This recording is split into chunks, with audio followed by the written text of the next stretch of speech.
This case was previously covered on my channel as an unsolved mystery about a year ago, but as of September 2025, it has since been solved. I'll be discussing the case itself and adding new information that I missed previously. But if you remember all of the details and want to skip to just the solved portion of the discussion, then use the timestamp on screen. The events of December 6, 1991 involve 4 teenage girls named Jennifer Harbison, her sister Sarah, Eliza Thomas, and Amy Ayers, aged 17, 15, 17, and 13 respectively. Jennifer Harbison was a senior at Lanier High School in North Austin. She ran varsity track and was, by all accounts, a responsible young woman. This was visible in the fact that Jennifer had taken her job at the yogurt shop specifically to help her father make payments on a new truck loan. Her mother, Barbara, would describe her daughters in interviews many years later simply as lovely people. Sarah, Jennifer's younger sister, was a freshman at the same high school. She played basketball and volleyball, was active in Future Farmers of America, and served on the student council. On the evening of December 6th, she was in particularly high spirits as her new boyfriend had just given her his senior class ring. Friends and family stated that she left school that day with electric excitement over the fact. Like with the Harbison sisters, Eliza also went to Lanier. It was Eliza who'd gotten hired at the yogurt shop first and had convinced Jennifer to apply. Her sister Sonora, who was 13 at the time, would describe Eliza as very social and energetic. Someone who was really into fitness and fashion and trying to discover who she was during that period. Eliza had told her family she was interested in studying veterinary medicine at Texas A&M, though her mother had shared that Eliza had a deep love of language, which may have taken her somewhere else entirely. As for 13-year-old Amy, her family described her as a cowgirl and an old soul despite her age. She had been riding horses since she was 3 years old and was known to show up to Burnett Middle School in a cowboy hat. Despite attending a different school from the older girls, she had already become involved in Lanier High School's Future Farmers of America program, which was where she had met and befriended Jennifer, Sarah, and Eliza. According to later accounts, the girls had been talking about having a sleepover that night after the shop closed. The I Can't Believe It's Yogurt shop, where the girls worked, occupied a unit in the Hillside Shopping Center, a strip mall in North Austin. The shop closed at 11 p.m. Jennifer and Eliza were working the Friday night closing shift. Sarah and Amy had spent part of the evening at North Cross Mall and had walked over along a well-lit path to meet their friends at the yogurt shop and catch a ride home after the shift ended. The back of the Hillside Shopping Center drops away to a low hill overgrown with native vegetation, leading down to the shallow waters of Shoal Creek. The rear of the building, where the shop's storage and backroom area was located, is largely invisible from the street and the parking lot. At some point around 10 p.m., a man entered the yogurt shop and asked to use the restroom located in the back of the store. Instead of actually using the restroom, investigators believe he may have jammed or propped open one of the rear doors of the shop before returning to the front, leaving himself a route for re-entry after the shop officially closed. The last known customers to leave the shop that night were a couple who departed shortly around 11. After they exited the building, Jennifer went and locked the front door. In their statements to police in the days that followed, the couple described noticing something that made them uneasy. Earlier, there were 2 men sitting together at a table inside the shop with only a single drink between them. The men were described as behaving secretively, huddled close together, speaking in low voices. Another customer who had been inside the shop slightly earlier in the evening told investigators she had felt frightened by them and had wanted to leave. This detail would become one of the most consequential points of evidence in the case, as it led officials to believe that the crime involved multiple individuals. That belief led to the wrongful arrests and convictions of 4 innocent men. Investigators identified and interviewed 53 separate customers who had visited the shop between 4:30 and 11 p.m. Many of those who had paid cash could only be identified through extensive canvassing of the surrounding neighborhood and businesses. Some witnesses were even hypnotized in a desperate attempt to recover clearer details on the duo. The 2 men were never definitively identified. After Jennifer locked the front door, the 4 girls were inside the shop alone, cleaning the machines, counting the till, and preparing the shop for the following day. The perpetrator almost certainly re-entered through the rear door he had prepared earlier in the evening. He was armed with at least 2 weapons, a .22 caliber revolver and a .380 semi-automatic pistol. Investigators determined from gunshot residue and wound analysis that 2 different guns had been fired inside the shop and recovered all of the bullets and bullet fragments during the autopsy of each victim. All 4 girls were herded to the rear of the shop. There, the perpetrator forced them to remove their clothing. Jennifer, Sarah, and Eliza were then bound using their own clothing, gagged, and shot in the back of the head with the revolver. Their bodies were found together in the rear of the shop, severely charred from the fire that followed. There was evidence that at least one of the victims had been assaulted. Unlike the other girls, Amy's body was found in a separate area of the shop, closer to the back, near the safe. Additionally, Amy suffered 2 gunshot wounds. The first one by the revolver missed her brain, while the following shot with the .380 was fatal and exited through her jaw. It is believed that in the short time between shots, or perhaps even before that, Amy fought back against the attacker, scratching him. The physical evidence of this is the DNA material collected from beneath her fingernail clippings during her autopsy. Amy's mother, Pam, said the following years later, "We told investigators in the very beginning to check Amy's fingernails. We knew that she would have fought."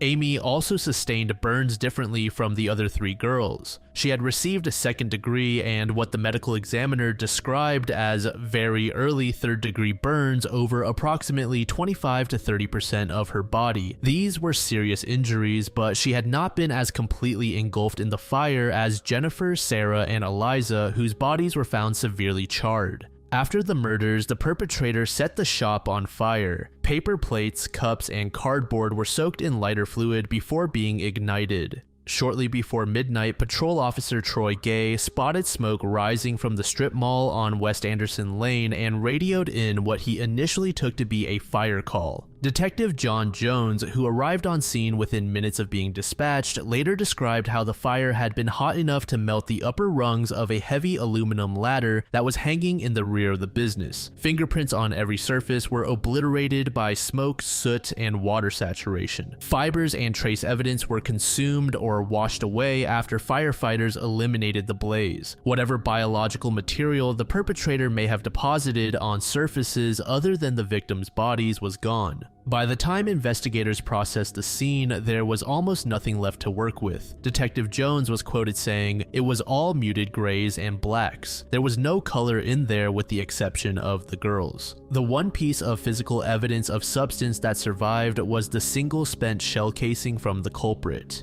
The drain protected it from the worst of the heat and from being carried away by the water. That casing would eventually become one of the 2 pillars on which the entire case was solved. The rear door was left unlocked, leading officials to conclude that the gunman exited through the back. 8 days after the murders, on December 14th, the first significant arrest appeared to fall into the laps of officials almost accidentally. A 16-year-old named Maurice Pierce was apprehended at North Cross Mall after bringing a .22 caliber handgun to the public shopping center. This was the same type of firearm used to kill 3 of the 4 girls. Detectives brought Pierce in for questioning, and under interrogation by APD Detective Hector Polanco, Pierce confessed. His story, however, immediately began to fall apart. Pierce claimed that he had been a getaway driver and that 3 of his acquaintances, Forrest Wellborn, Michael Scott, and Robert Springsteen, were the ones who had actually entered the shop and committed the murders. He told detectives he had lent the handgun to Wellborn and that Wellborn had told him afterward that he had killed the girls. Investigators wired Pierce up and sent him to speak with Wellborn while APD listened in. Detective Jones later stated, "It was pretty obvious that Forrest genuinely didn't know what Maurice was talking about. When Wellborn, Scott, and Springsteen were brought in and questioned, all 3 denied any involvement, and investigators found no corroborating evidence to support Pierce's account."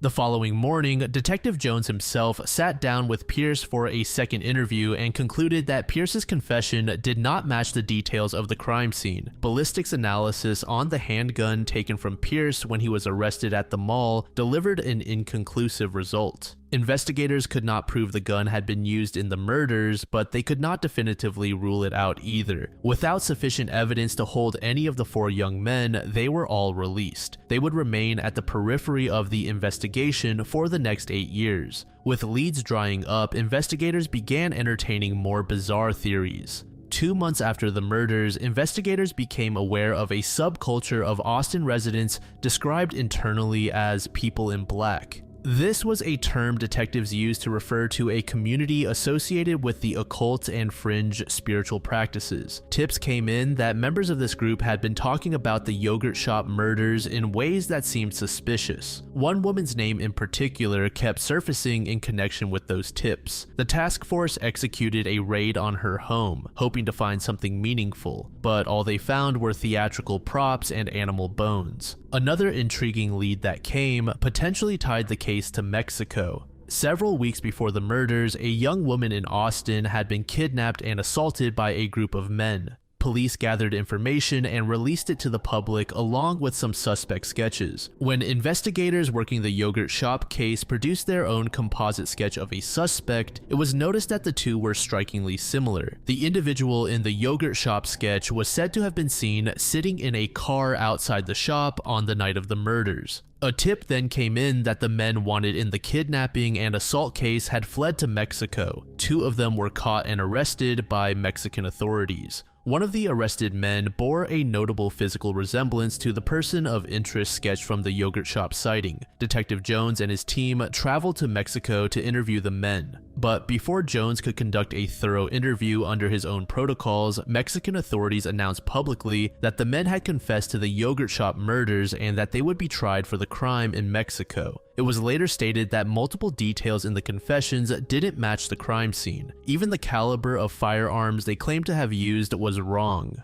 When Jones's team re-interviewed the men, they recanted virtually everything and suggested that their confessions had been coerced by Mexican authorities. In the fall of 1999, Austin police formed a new task force for the case and directed it to review the original files from the start. What the new investigators focused on was the group of 4 men who were previously released. Michael Scott was the first of the 4 to be brought back in for intensive questioning in September 1999. He was questioned over the course of 4 days, but the first day was the most consequential. Detectives Ron Lara and John Hardesty questioned Scott for nearly 12 hours straight in a 7x10 foot room. Scott began the interrogation by claiming ignorance about the murders, describing his memory as piss poor. Detectives repeatedly told Scott that his high school friends, Pierce and Springsteen, had outed him as the killer. This was a lie. Police are legally permitted to lie during interrogations as long as doing so does not cross into outright coercion, and Lara would later acknowledge on the stand that this statement had not been true. As the hours accumulated and Scott's energy waned, detectives escalated the pressure. Detective Hardesty said, "You need to say something really bad, buddy, because this next phase is coming really quickly and your opportunities are diminishing, but I think you realize that." This is when Scott's story began to shift. He first admitted to having been inside the shop earlier on December 6, 1991, the day of the murders, while Pierce and Springsteen cased the place. Then he said he had waited outside the shop while Pierce and Springsteen conducted the robbery. Then eventually he told investigators he had been inside the shop with a gun in his hands and had shot one of the girls. Prosecutors later argued he had been speaking about Amy Ayers.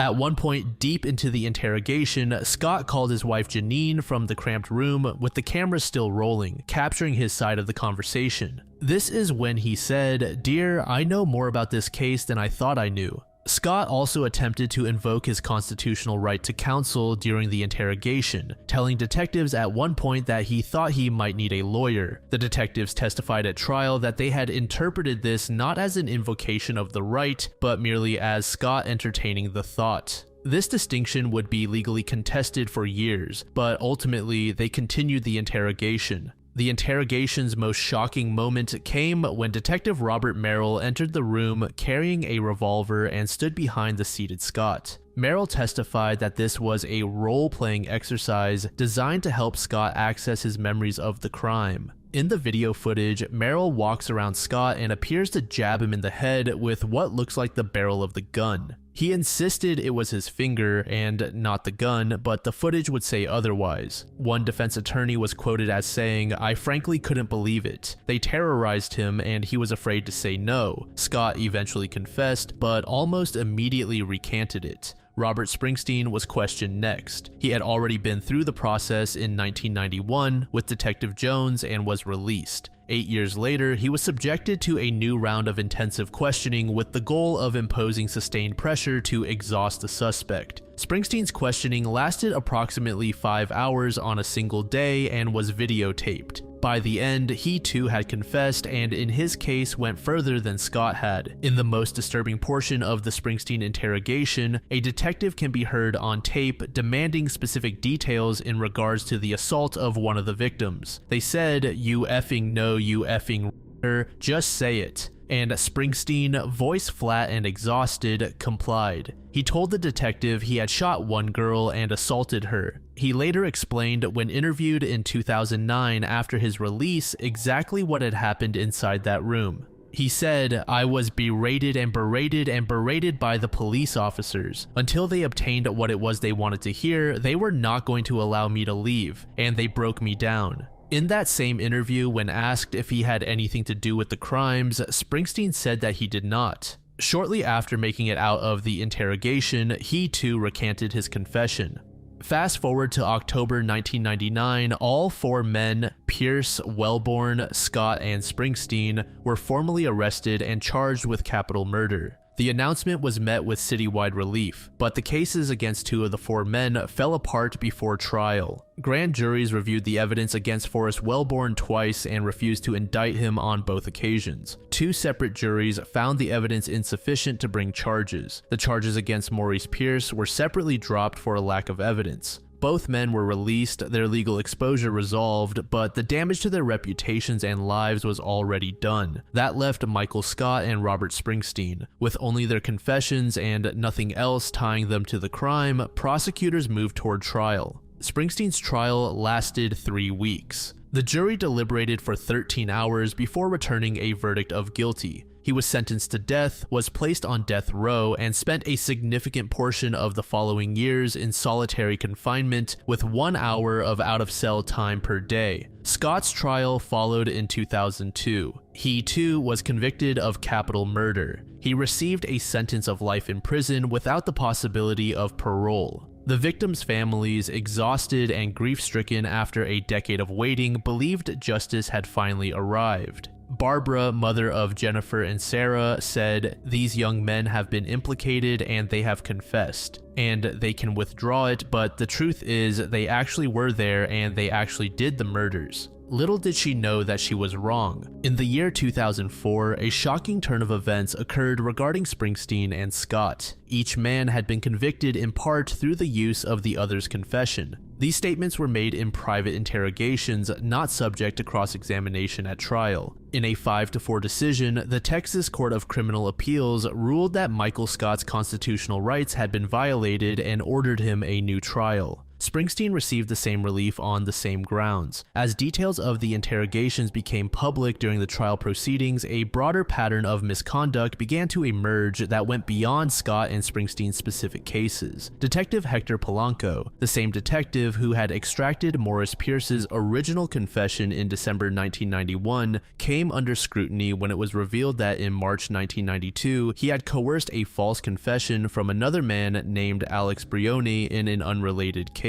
Alex's confession was later invalidated when he failed a polygraph test. A review of Polanco's methods by the district attorney's office concluded that his approach had been unethical and, in the words of one former investigator, totally out of control. Polanco was removed from the investigation. While the retrials were underway, a stronger case was needed, so District Attorney Rosemary Leimberg ordered a new round of DNA testing on the vaginal swabs that had been used during the investigation back in 1991. The testing method Leimberg's office employed was called YSTR analysis, a relatively new forensic tool that had only recently begun to be used in criminal casework. The result of the analysis was devastating for the prosecution's case. The unknown male profile extracted from the assault kit evidence did not match any of the 4 men who had been arrested, but Leimberg was not yet ready to abandon the theory that Springsteen and Scott had been involved. Instead, her office considered the possibility that the unknown DNA profile belonged to a third person who had participated in the crime alongside Springsteen and Scott. This theory was rooted in the witness account of 2 men at a table. Before deciding to drop the charges, Leimberg's office launched an extensive effort to identify the source of the unknown profile.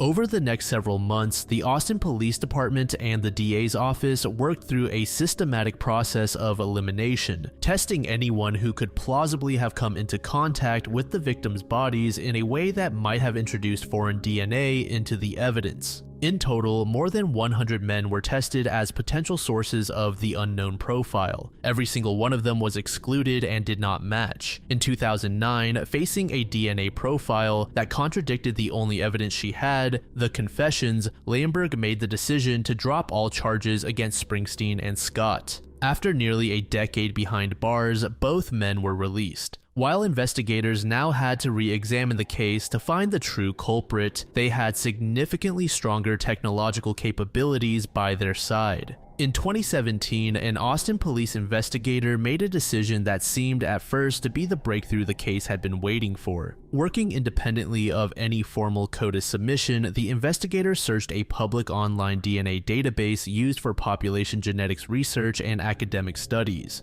The public database search produced a hit. The unknown profile from the yogurt shop crime scene appeared to match a profile in the database. The apparent match generated immediate excitement, but when investigators tried to determine who the matching profile belonged to, they ran into a wall that would take 3 more years to breach. The matching sample in the public database had been submitted anonymously by the FBI. For whatever reason, the submission had been made without a name attached to it. When investigators contacted the FBI to request the name of the person whose DNA had been submitted, the Bureau declined to provide it, citing federal privacy laws. The FBI's position was that the privacy of the individual whose DNA had been collected, even if that individual was a convicted felon, took legal precedence over the desire to investigate a possible connection to a decades-old murder case. Austin police enlisted the help of U.S. Congressman Michael McCall, a Texas representative who had been following the yogurt shop case for years. He began to apply pressure on the situation, and eventually it worked.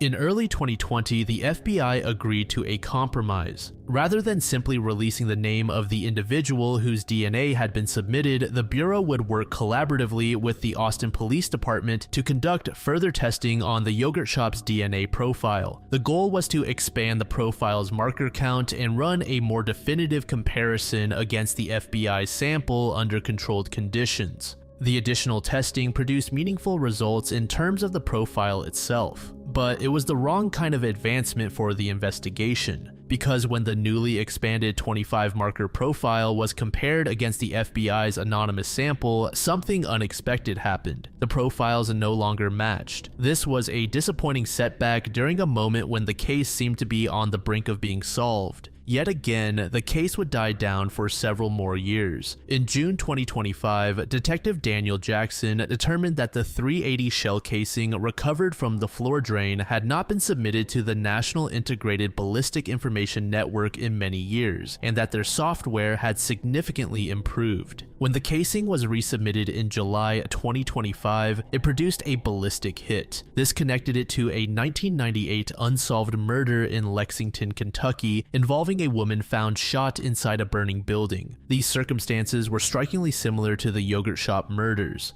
In August 2025, Jackson requested a keyboard search from every forensic lab in the United States that maintained YSTR genetic profiles. Multiple labs returned partial matches, but South Carolina State returned a complete 27 allele match to the yogurt shop's unknown profile. This profile was taken from a 1990 assault and murder in Greenville, South Carolina. It belonged to a man named Robert Eugene Brashers. He was born on March 13, 1958 in Newport News, Virginia, as the younger of 2 children born to Dulles and Nancy Brashers. His father, known as Woody Woodward Brashers, worked as an engineer for NASA. When Robert was young, the family relocated to Huntsville, Alabama, where he spent his childhood and adolescence. By all accounts, he was not a troubled teenager. Investigators and family members later reported that he committed no criminal offenses during his youth and had no documented history of substance abuse in those years. He graduated from high school and enlisted in the United States Army. He later transferred and served in the United States Navy for several years. In the early 1980s, Brashers left military service and moved to Louisiana, settling in New Orleans for a period before migrating further south to Fort Myers, Florida by the mid-1980s. He was later characterized as intelligent, manipulative, and skilled with tools and weapons. But none of that was visible to anyone around him. There is one piece of his family background that offers a grim contextual note. His older brother, Woody Brashers Jr., committed an armed robbery in Alabama in 1979 and murdered a state trooper during that crime before being killed by police in return. His first documented offense occurred on November 22, 1985. Robert Brashers was 27 years old and living in Fort Myers, Florida. That evening, he encountered a 24-year-old woman named Michelle Wilkerson in Fort Pierce and convinced her to accompany him to a local bar. The two spent the evening there, drinking together. Police records later established that Brashers had consumed approximately 6 beers. At some point after leaving the bar, he drove Wilkerson to a dark alleyway near a citrus grove on the outskirts of town. There, he made intimate advances toward her. Wilkerson refused and tried to leave his vehicle. A physical confrontation followed, and Brashers drew a firearm and shot her twice, once in the neck and once in the head. He then searched for her in the dark, but Wilkerson had managed to flee the car despite the severity of her injuries. She hid from him in a culvert running beneath the road. Unable to find her, Brashers drove to a nearby beach and threw his gun into the ocean. He then tried to drive away, but his truck became stuck in the sand. He got out and began walking the streets, looking for help, which is precisely when the police found him. Wilkerson, bleeding from her wounds, had made her way to a nearby apartment building and received emergency assistance before being transported to Lawnwood Hospital. Before the ambulance arrived, she gave officers a detailed description of her attacker and his vehicle. He was arrested on the beach, charged with attempted first-degree murder, aggravated battery, and using a firearm during the commission of a crime. He was convicted the following year, 1986, and sentenced to 12 years imprisonment. Under Florida's sentencing laws as they stood at the time of his conviction, he was released from prison for good conduct on May 4th, 1989. He had served approximately 3.5 years of a 12-year sentence for shooting a woman in the neck and head. After his release, Brashers drifted between states, moving through South Carolina, Tennessee, and Georgia without settling into any permanent residence. He was living in Greenville, South Carolina by early 1990 when he committed his first successful murder. On April 5th, 1990, 28-year-old Genevieve Zitricki failed to show up for work, which was out of character for her, and her colleagues reported it immediately. When someone went to check on her at her apartment, they found her body inside. Genevieve had been bludgeoned and then strangled with a pair of pantyhose. After killing her in her bedroom, her murderer had dragged her body into the bathtub and submerged it in water. Before leaving the apartment, he had written a message on the bathroom mirror in what is widely believed to have been her blood. It said, "Don't F with my family." Investigators had no useful leads on the perpetrator's identity. A DNA sample belonging to the killer was isolated from the evidence in 1995 and uploaded to the National DNA Database, but it matched no one. The case sat unsolved for 28 years. The following year, he went on to commit the yogurt shop murders. Then on February 18th, 1992, approximately 10 weeks after those murders, Brashers was arrested in Cobb County, Georgia on charges of grand theft auto, unlawful possession of a weapon, and theft. The arrest gave law enforcement a rare direct look at the toolkit he carried with him. When officers searched his vehicle and his apartment, they found a radio scanner, a police jacket, lockpicking tools, and a fake Tennessee driver's license bearing the alias Jack Anthony McClelland. The radio scanner would have allowed him to monitor police frequencies in real time. Brashers understood the legal exposure he faced and moved quickly to limit it. Fearing another substantial prison sentence, he negotiated a plea deal with prosecutors, pleading guilty to the most serious of the charges and having the rest dropped. He was sentenced to an additional 5 years imprisonment, which he served in full. He was released in February 1997. Shortly after his release, he moved between Tennessee, Arkansas, and Missouri, continuing his pattern of state hopping without establishing any permanent base. On March 11, 1997, less than 2 months after his release, he committed a home invasion in Memphis, Tennessee. According to the reconstructed account, Brashers knocked on the door of a home where a 14-year-old girl and 4 other people were inside. When someone answered, he forced his way into the residence while armed with a revolver. Once inside, he tied up the occupants of the home and assaulted the girl. He was never identified as a suspect in this case during his lifetime. Then, on March 28, 1998, he committed what is regarded as his most disturbing documented crime. He entered the home of Sherry Scherer, 38, and her 12-year-old daughter Megan in Portageville, Missouri, a small town approximately 155 miles southeast of St. Louis. Both Sherry and Megan were tied up inside their home. Megan was raped before Brashers shot and killed both victims. Approximately 2 hours after this double murder, Brashers drove to Dyersburg, Tennessee, and broke into another home, where he attempted to assault a 25-year-old woman. That victim fought back fiercely enough to cause him to flee the scene. In a single day, Brashers had committed a double murder and a failed assault across 2 states. 2 weeks later, on April 12th, Brashers was arrested in Paragould, Arkansas, while attempting to break into the home of a woman who had previously employed him. Before approaching the home, he had cut the phone line leading to the building. However, he was arrested before any harm could be done. But his time in jail was short as someone posted bail leading to Brashers' release. By the early weeks of 1999, Brashers was living at the Super 8 Motel in Kennett, Missouri, with his wife, daughter, and 2 stepdaughters. At that time, police officers were conducting a routine patrol when they noticed a stolen vehicle parked in the motel's parking lot. After speaking with motel personnel, investigators established that Brashers and his family had arrived at the motel in that stolen vehicle just days earlier. Officers went to his room, broke down the door, and found Brashers hiding under the bed with a loaded gun. When they tried to arrest him, he put the gun to his own head and threatened to kill himself. Officers were forced to retreat and call for backup. Within minutes, the motel grounds were surrounded by police cars. What followed was a 4-hour standoff. During the initial phase, Brashers held his wife, his daughter, and his 2 stepdaughters hostage inside the motel room. He eventually released his family. After 4 hours of negotiations with law enforcement, Brashers shot himself. He remained alive for 6 more days before succumbing to complications from his injuries on January 19, 1999. He died at the age of 40. In February 2019, Brashers' 27-year-old daughter Deborah was interviewed by reporters in connection with coverage of the cases being posthumously linked to her father.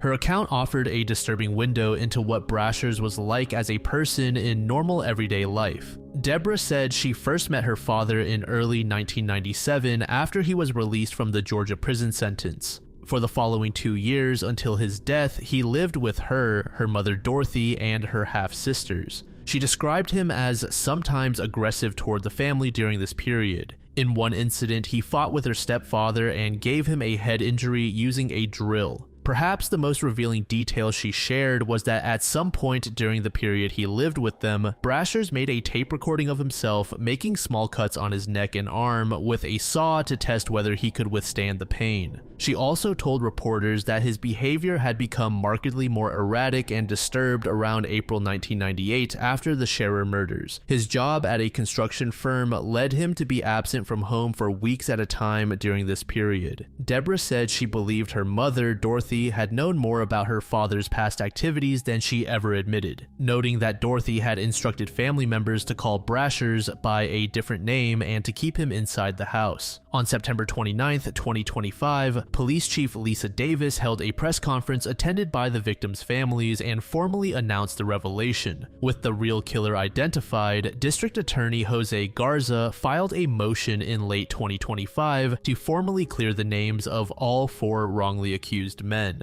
Michael Scott was the only exoneree to speak directly in court. He said, "I lost the chance to build a life with my family. For decades, I have carried the burden of a wrongful conviction. Every day, I have carried the weight of a crime that I did not commit. No court ruling can return the years and love that were taken from me, but it can acknowledge the truth." Springsteen did not attend, but submitted a written statement read aloud by his attorney. It said, "I have suffered 27 years of persecution, repeated harassment, and trying to exist and survive in this world. 10 of those 27 years were spent in prison on death row, kept in solitary confinement, with only 1 hour a day to be out of my cell." Forrest Wellborn, just 15 years old at the time of the crime, said through his attorney that he had lost the opportunity to start a family, had struggled to maintain employment, and had experienced homelessness as a result. Maurice Pierce did not live to see the hearing. He died in December 2010 after stabbing an Austin police officer during a mental health crisis and was fatally shot. His daughter Marissa spoke on his behalf, saying, "Daddy, you have your name back. The world finally hears what you were trying to say all along."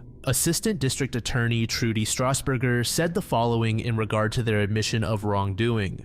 Simply said, "Both the science and the confessions can't be true. The truth is that Robert Brashers is guilty, and he alone committed the yogurt shop murders. Over 25 years ago, the state prosecuted 4 innocent men for one of the worst crimes Austin has ever seen. We could not have been more wrong." Judge Blasey closed the hearing by saying, "No ruling can restore the time taken from you. No judgment can fully remedy the burden that you have carried, but the court can and does state without qualification or hesitation that you are cleared and that your innocence is affirmed." The formal actual innocence designation carries significant legal weight in Texas. Under the state's Tim Cole Act, individuals who are formally exonerated can seek compensation of $80,000 per year of wrongful imprisonment. Attorneys for the exonerated men have indicated they are actively pursuing restitution and are also considering civil lawsuits. The path to compensation is complicated differently for each man. Springsteen and Scott, who were convicted and released without full exoneration for over a decade, spent years unable to move forward with their lives. Wellborn and Pierce's estate also face legal complexities, given that their charges were dropped rather than resulting in full trials, which can affect eligibility under the Tim Cole Act.